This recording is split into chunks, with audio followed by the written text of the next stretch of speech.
Hello, everybody, and welcome to a Guilloteenie waiver wire explainer extravaganza.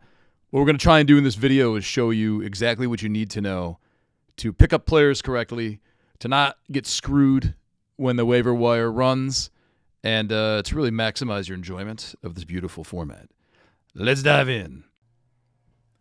So right off the bat, one very important distinction we got to talk about is the roster minimum and maximum settings, which is pretty easy if you just kind of look at this graphic that's on your screen right now. Stick to these positions and these positions only, and you should be fine. Don't do weird things like dropping a running back and picking up a tight end because that'll imbalance the roster. Moves will get voided because the roster will be messed up. This is just start here. One quarterback, two running backs, two wide receivers, one tight end, and then the two flex. It's easy to get this right. It's surprisingly easy to kind of mess this up in the process. So just when you put your bids in, just do a final count. Take a look at what you'll be getting and what will be going out, and just make sure that these roster limits are set and ready to go. The Guilloteenie is an interesting format because there's no bench, so you have to strictly adhere to these roster limits. And if you don't, the program's just going to void your moves, and you'll kind of be left back at the back of the line. So study this, print it out, tape it to your wall, and double check your work to make sure you're adhering to it. So what we're doing here is we're creating a new waiver bid from your My Teams page. This is pretty easy. It takes you right here. You scroll down a little bit.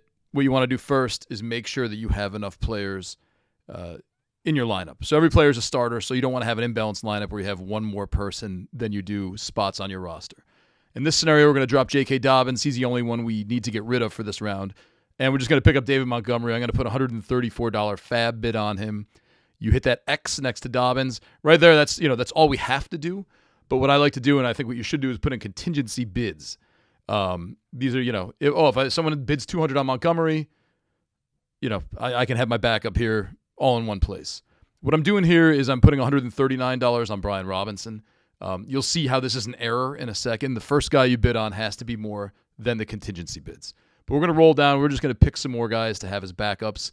I think, this isn't fantasy advice as much as it is Guilloteenie advice. So, don't take these picks as too much of an expert telling you what to do here. But we're going to put some bids in just to make sure we get Justice Hill. We'll put $12 on him. Eckler will go 14. Gainwell, 18 sounds nice. We're going to save this, and you're going to see an error message pop up.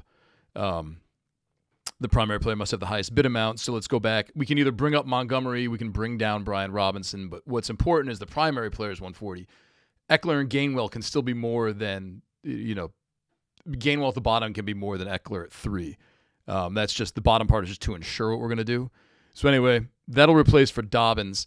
Let's just say we're upset with Mark Andrews for whatever reason, and I want to replace him. This is going to run like a normal waiver wire. I hit Zach Ertz. I don't want I don't want that. We want Sam Laporta. He's floating out there at a buy in the first round in this scenario, so he's available.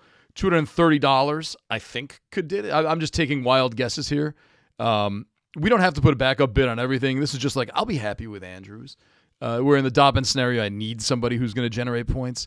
Andrews, he could have a great game. Who knows? He went through a string of touchdowns. So I'm not going to put a backup in for Laporta. I do like Amari Cooper over Cooper Kupp.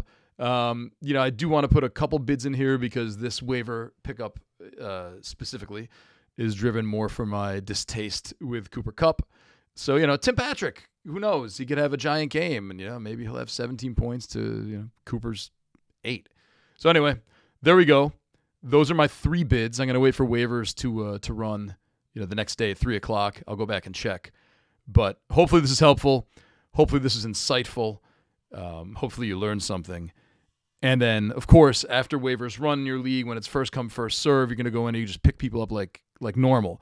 But what's important here, and what I wanted to stress was you have to have 8 players. There's no bench here. You can't overbid. You can't add players and, decide later on that you want to drop someone, the next day, or it'll just wipe out the bids entirely. So just make sure if you're picking people up and if you're putting in waiver wire bids, to make sure you have the correct amount of players and you're dropping enough players to make it all balanced.